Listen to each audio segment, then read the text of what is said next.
Contract extensions are being awarded across the league.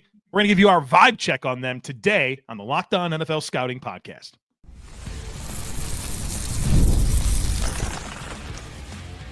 You are Locked On NFL Scouting with the Draft Dudes, your daily podcast for NFL and college football scouting. Part of the Locked On Podcast Network, your team every day. What's better than this? It's guys being dudes here on the Locked On NFL Scouting Podcast. We're the Draft Dudes. I'm Joe Marino from Locked On Bills. He's Kyle Crabbs from Locked On Dolphins. And we are your NFL experts here with you daily to talk team building across the league on the Locked On NFL Scouting Podcast with the Draft Dudes, part of the Locked On Podcast Network, your team every day. Want to issue a big thank you, shout out, and welcome to our everydayers. Those of you who never miss a single episode, we appreciate y'all being here very, very much. Joe, happy Tuesday to you here on the show. Happy Tuesday. Last day on the road for you, if I remember correctly, correct? We're coming. I find out we're coming home tomorrow morning. I thought we were leaving today. Oh, yeah. So we got to figure out tomorrow's show then. Yeah, I got to do some conversations here. We got to handle some things in house here, and then fine. we'll take it one snap at a time here, and figure that out. Well, very good. Let's we had a good show yesterday talking about players who have not got contracts. And now the focus is going to players who have gotten contracts. And you have a very robust list of last couple of weeks, really since report date for the most part, for training camp. There's been a lot of business across the league. Teams that want to proactively get these kinds of dealings done before you get too deep into the preseason. And if you got guys that are holding in or holding out, a lot of motivation to get deals done right now for players that are hoping to get new contracts. And we've seen everything from market resets to healthy middle class to I think some really good steals to maybe a couple extensions that maybe we wouldn't have done. And we're going to go through that whole spectrum and list of all of those kinds of extensions here today on the show. Let me put forward the players that signed a contract extension north of $30 million per season.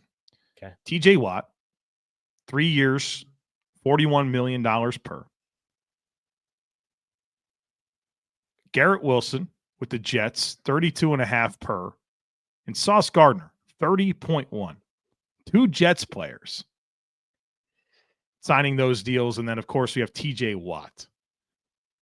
It's interesting. We've got a 30-year-old TJ Watt, and then we have two players that were previously on rookie deals.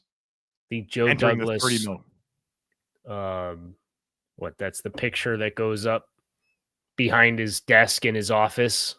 Mm-hmm. Is that trio of first-round picks with two of those guys now getting paid and a really good third one that can, if he could stay healthy, might earn himself a new contract as well for Joe Douglas.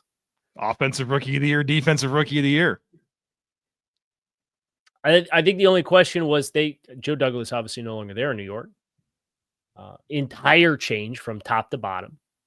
They brought in the 33rd team, got their new hires. Rick Spielman's on the staff now.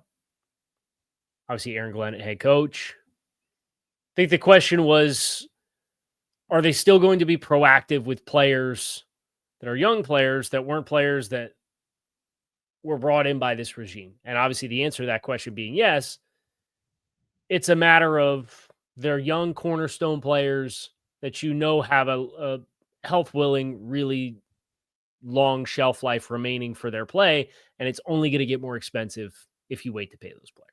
So I think it was good business on the Jets' part to get them both done. Yeah, I agree. Those are cornerstone players. And while the Jets are very early in this new regime, it gives them the building block, right? I think the offense and defense are kind of built around these players.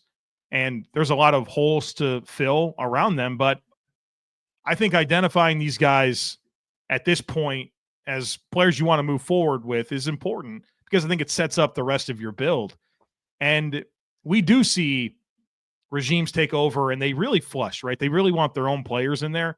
And maybe this is just Wilson and Gardner are so good that it's you kind of throw that to side. You lose the ego, right? You lose the ego for these players. But what I can appreciate about the timing of those extensions is they had several months with the players, right? They had the entire offseason program to assess, like, hey, are these the type of people that we want to be the faces of our organization kind of moving forward? And I think that tells a good story about those guys and maybe even what more they can deliver as the ecosystem improves around them. Yeah, for sure. Now, TJ Watt, currently highest paid non-quarterback in NFL history, right? He got cleared. I think with where Pittsburgh is at from a life cycle perspective, it made it make all the sense in the world. You have very clearly kind of put your you-know-what on the table here. And your neck's out on the line as far as really aggressive moves. Aaron Rodgers and Jalen Ramsey and Jonnu Smith and trading for DK Metcalf and doing the thing that Pittsburgh's never done, which is they brought in DK Metcalf and they gave him a contract extension before he ever played a down for the team. And it was $33 million per year and new money for DK Metcalf. Like, that's just not kind of the standard operation for the Pittsburgh Steelers. And obviously Khan and that collection feeling the pressure to kind of have a breakthrough after being very consistently competitive, but not having the ceiling that was necessary to break through. And you do all that just to sit here and haggle TJ Watt over a couple $1 million. And that would have felt very counterproductive. So I get why Pittsburgh does it. And I know the concern was TJ's age, but he's still 30 years old. So you're at a point where you should have went through the guaranteed money years for TJ on this new deal. You should have an expectation that we're going to be a very competitive football player still, even if you're not the player that you were in your prime in your mid to late 20s. $108 million guaranteed at signing. That's more than Brock Purdy got guaranteed at signing. Checks out. $12 million less a season. Jerry Ostrowski is somebody I get to work with a couple times a week on Bill's squad. And he's a 103 game starter for the Buffalo Bills during the 90s. And he was a 10th round draft pick that was originally picked by the Chiefs and got cut. And then he went to the Falcons, got cut. And then he latched on with the Bills and had a nice run. Jerry said something to me that surprised me. And I want to apply this to the TJ Watt conversation, because he said sometimes teams fall too much in love with their own players and don't know when it's time to not give them the contract extension. He didn't say that about TJ Watt, but he did say that in general. And it makes me at least wonder about TJ Watt, because I do fully agree with what you said, that based on the moves that Pittsburgh has made and where they are in their life cycle, TJ Watt's part of this, right? And he's obviously a legendary player for your organization. I'm not dismissing any of that. And I think they should have kind of figured it out. But is there a part of you that wonders how this is going to age? And maybe I have a little bit of like Von Miller concern based on what I lived through there with a late stage player and some injuries, and then a significant injury that really kind of changed the trajectory. But I while I do acknowledge everything and I mostly like it, there still is a piece of me here on this where I'm like, I wonder how this one ages. Well, yeah, because it is an unprecedented amount of money for a non-quarterback, period. Now, Pittsburgh's kind of left themselves a lot of wiggle room here, where they prorated out what the signing bonus was, which was a $40 million signing bonus. The rest of it is kind of tucked into base salary right now. So they could technically, if they wanted to, they could trade TJ Watt next spring. You know what their dead cap charge would be? I'm guessing it's pretty attractive. That's why you're bringing it up. So they could trade TJ Watt at any time once the league year starts in March, and they'd save $12 million against the cap and take a $30 million dead cap charge, and that's it. Now, his base salary is guaranteed at 32, but that's where, and you look at how like Cleveland structured the Myles Garrett contract, and obviously Cleveland as a team is a different conversation than TJ Watt is, but I do think it's interesting that, you know, if you told somebody, hey, you could trade for TJ Watt and he's owed $32 million in each of the next 2 seasons, and that money is guaranteed. So it's a 2-year, $64 million contract. Or after 2026, and presumably they'd restructure him and buy some more wiggle room. But I feel like there's some opportunity to have an exit ramp there that maybe you can build in yourself. And that's the other piece of this is if the team falls apart and the team falls short, maybe you have a cash out opportunity. Now, if TJ gets hurt or if TJ's not healthy, I think that's where you really have the risk that's incurred here. But TJ's been fairly durable. Yeah. And he's been able to play even when he's been hurt sometimes too. Yeah. Was Jerry Jones chirping in your ear there for the last part of that, Kyle? Felt talking about injuries? I didn't invoke any buses or whatever Jerry said. So it wasn't Jerry in my ear. No. All right. No. All right. We got a bunch of O-line, D-line to discuss here next, folks. Be sure to stick with us. This episode is presented by Yahoo Fantasy. Fantasy football is back. Fire up the group chat, get your draft board ready, and buckle up for a season filled with breakouts, busts, and all the overreactions we live for. It's all going down on Yahoo Fantasy. This year and every year I play on Yahoo Fantasy, and you should too. Whether it's your first league or a vet that's in your 1 millionth league. I've used Yahoo Fantasy for years, and I love how smooth the draft day experience is. It's easy to set up a league. The mobile app is awesome. And the smack talk hits a little different on those message boards. To celebrate 28 years of fantasy football greatness, Yahoo Fantasy is dropping 28 big new features over 28 days throughout August. And to kick it off, they just dropped Yahoo Fantasy Guillotine Leagues, a killer new way to play fantasy football on Yahoo, where the lowest scoring team gets eliminated each week until there's one team left standing. With the season right around the corner, now's the time to get your league together and give this new mode a try. If you're more into the classics, you could still play in head-to-head private leagues, or you can join a public league. Stay tuned for more killer announcements and start playing Yahoo Fantasy Football now at yahoofantasy.com/LockedOnNFL. Raise your glass. We have breaking news here on the program. Really? I just opened this bottle of water. What's it going to be? Glass. We have a retirement. A 4-time Pro Bowler has retired. Is this expected?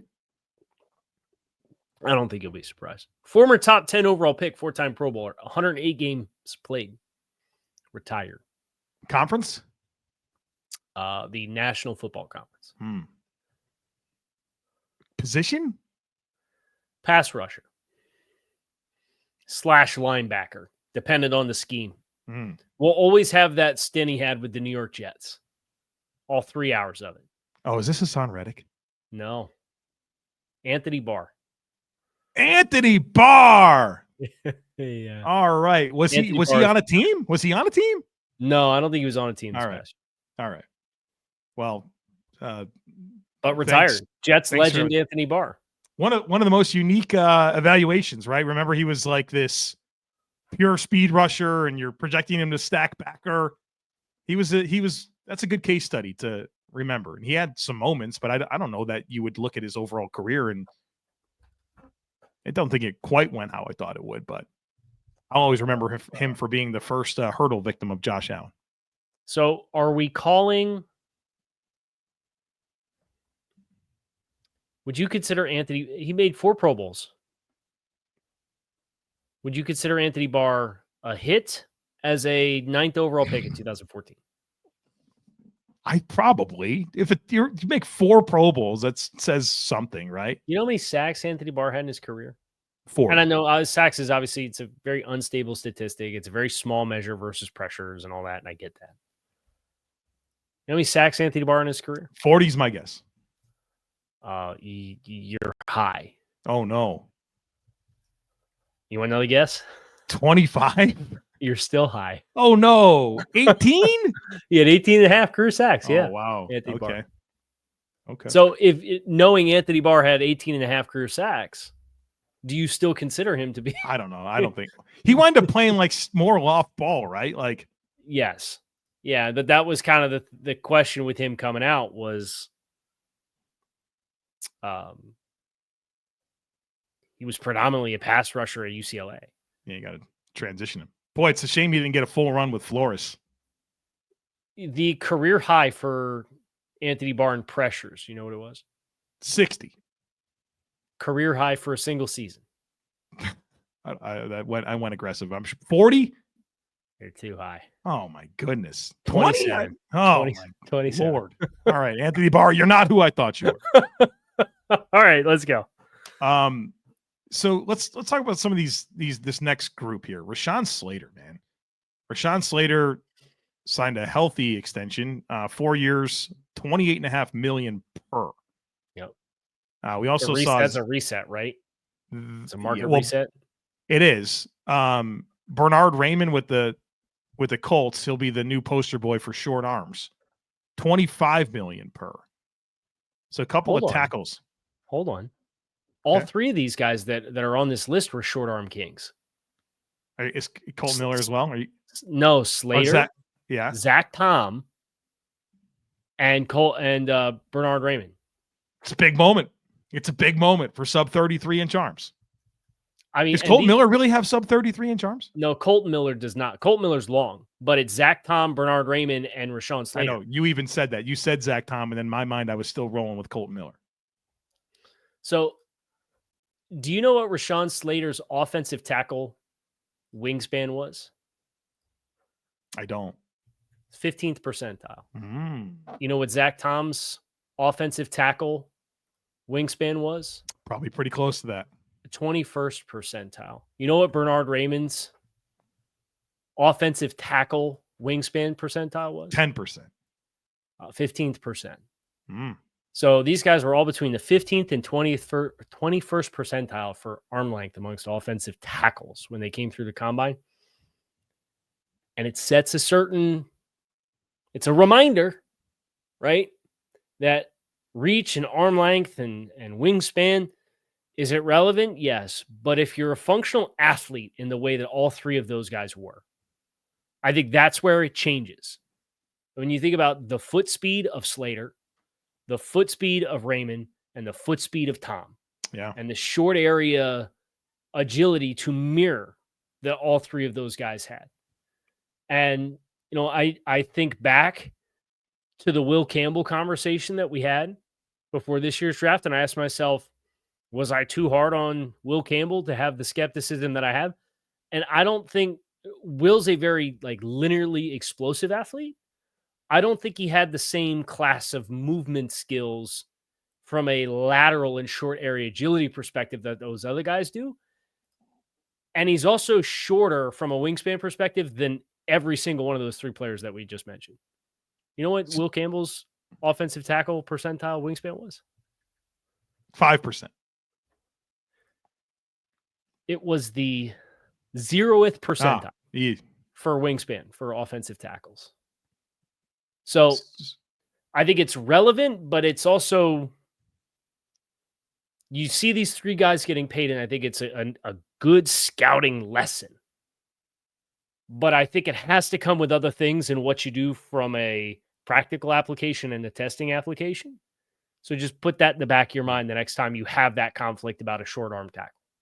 So not necessarily a slam dunk if you want to be optimistic about Will Campbell, but some level of encouragement.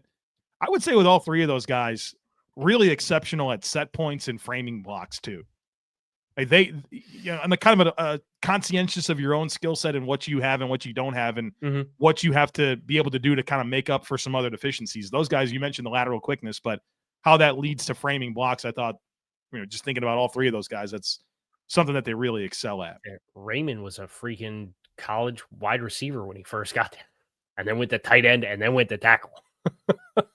I don't think Rashawn Slater's going to kick inside the guard or play center either. And Zach Tom he can play any of the 5 spots if you wanted him to. Right, but I think actually think in college he did play all 5 spots. I think he did some degree of percentage of snaps.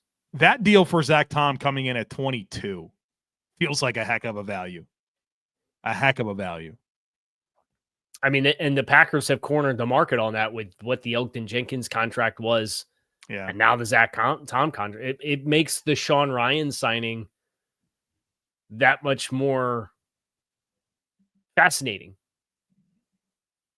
Or the Aaron Banks signing that much more fascinating because it's the polar opposite of what both the Jenkins and Zach Tom contracts were, where you felt like they were these position versatile but surplus value contracts.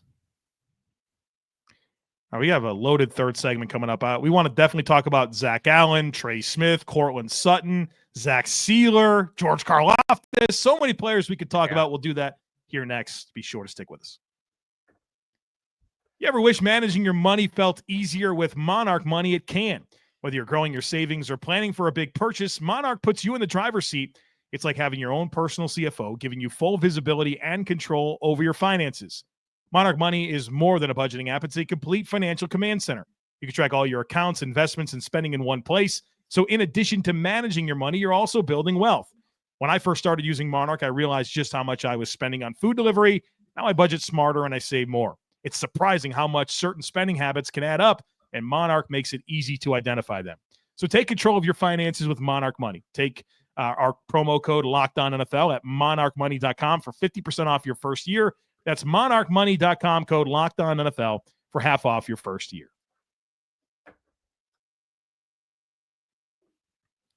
I had another sidebar, but I'm not going to use it. Just remind me tomorrow, because I want to make sure we get these contracts in. I feel like you definitely want to say some things about Zach Allen. This has been like your guy this summer, and you got the bag. And speaking of short arms, right? This is another one of those outlier type players that did the thing. He's doing technique and fundamentals, right? He's really refined his ability to win pass rush first contact with counters and hands, and he has speed, but he has power. One arm's longer than two, and he can utilize the length that he has. And then you have the work at the point of attack. And you've got the alignment versatility to play anywhere along the front that you want him to play. And he's going to be 28 years old and gets $25.5 million per season across 4 years, with 2 years of it fully guaranteed. The third year is practically guaranteed, guarantees at a later date. Really handsome compensation. But for Denver, with Benito, Franklin Myers, and Allen all being players that were on expiring contracts this year, for them to get the guy that I think has the most diverse pathway to consistently impacting a game, I think is a huge win for them, and obviously handsomely paid. And it's now another gear up. He's been one of those guys that has outperformed the contract that he signed from the moment he signed it in Denver. And now it's the pressure of continuing to live up to and level up that standard with the renewed investment into him as a player. But I love his game. I think he's a great signing, even though it was a handsome one. I'll say this, Zach. What's interesting about Zach Allen as I navigate this list of players that we had queued up to discuss today, he's the only one that wasn't originally drafted by that team, which says a lot, man, to give the guy a pretty big deal initially and then another one.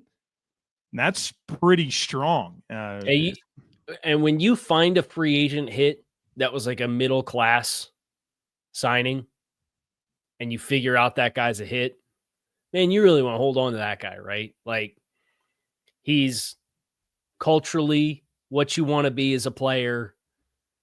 He's come in from, you took the roll of the dice for, hey, we don't have any proof of concept of you in the system, and now we know what you are. I think that's a special kind of transactional add to your roster where, like, in a perfect world, you draft and develop everybody.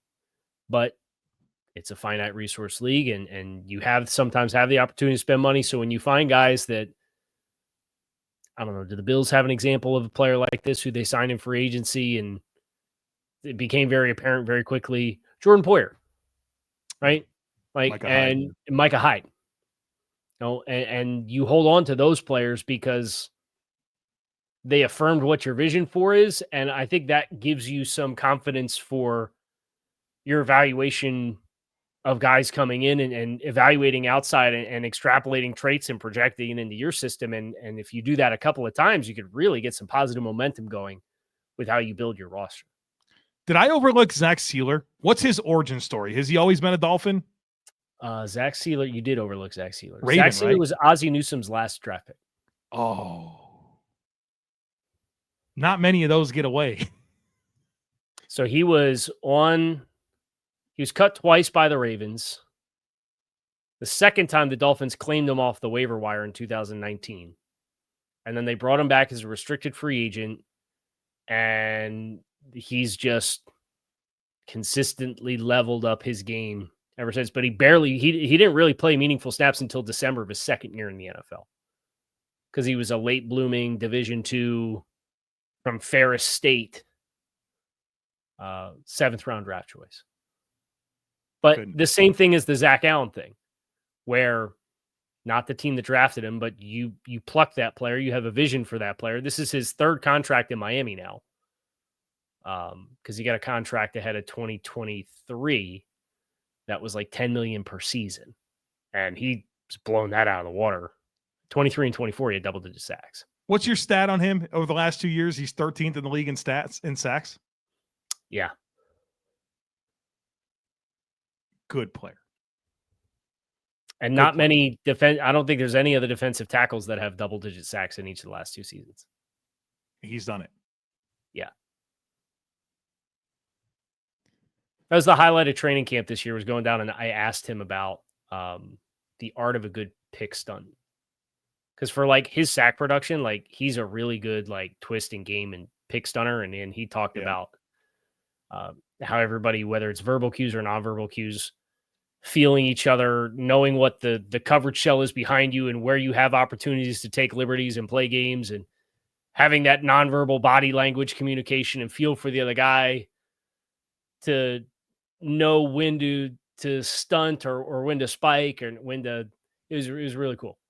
Him and Chop Robinson could be pretty lethal on that stuff, huh? Yeah, it's the goal. That's the hope. Jalen Phillips. Trey Smith with the Chiefs, 23 million he gets at guard? 23.5 million per season. I know he's the 8th highest paid offensive lineman in the NFL from an annual average salary standpoint. Healthy. Because the guard investment has started to, he's obviously the highest by, it was like $2 million, right? It was Landon Dickerson at 21 or 21 and a half was the previous guy. The guard investment has started to close that gap where, like, if you look at the top 15 of the top 20, it's not quite 50-50 split, but you're starting to get, it's like 60-40 split with offensive tackles. And Trey being the top guy there. And I get it from where Kansas City has had their challenges offensively. I get why he's a valuable player, especially for Pat and his ability to get off the spot, like having the depth of the pocket set so that there's exit angles out of the pocket. Yeah, is really valuable. How about George Karlaftis keeping in Kansas City? He gets $22 million a season. Kind of an ideal player for Spags and that defense, attack oriented. He's a power player. They do such a good job of kind of creating those runways, but he's a very good compression style rusher as well. I think that's kind of that appropriate middle class. You think about like him and Greg Rousseau, I'd put in that bucket, Rashawn Gary, Montez Sweat. Like, I think that's the right ballpark for them as you start to see, we're talking about TJ Watt north of 40 and Crosby's mid 30s. That feels like the right range. So here's the thing about George Karlaftis. He is going to be 24 this entire season. He also had 2 years remaining on his contract, his rookie contract. So, Joe, you're taking 4 for 88 and stacking it on top of your 4th and 5th years of your rookie contract. Like, this is one of my favorite contract extensions that's been done based off the timing and the value and where the money is at. Like, he's got rolling guarantees, like his 27 salary guarantees in March of 26 and his 28 salary guarantees in the March of 27. And it's all injury guaranteed at signing. He only got $32 million guaranteed at signing, like fully guaranteed at signing. So you've got a low fully guaranteed at signing number. You've got 6 years to spread out the 88 plus what was left on his rookie contract. He's under contract through the end of 2030. And from an APY perspective, 22 with just the new money is a bargain in and of itself. Like he's got over 60 pressures in the regular season in each of the last 2 years. So you've got a consistent pressure player that's a power rusher that's at 22 million with the salary cap growing at the rate that it is. He doesn't have a single salary cap charge that's in excess of $25 million in the entire life of the contract.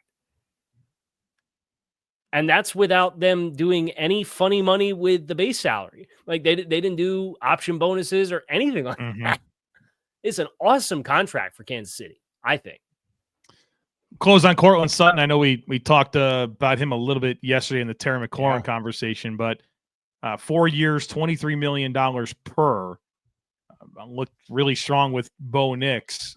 This feels like these types of deals I think are important for normalizing some of the receiver market, where I think it's been really challenging. Like all levels of the wide receiver market have been challenging, including the top.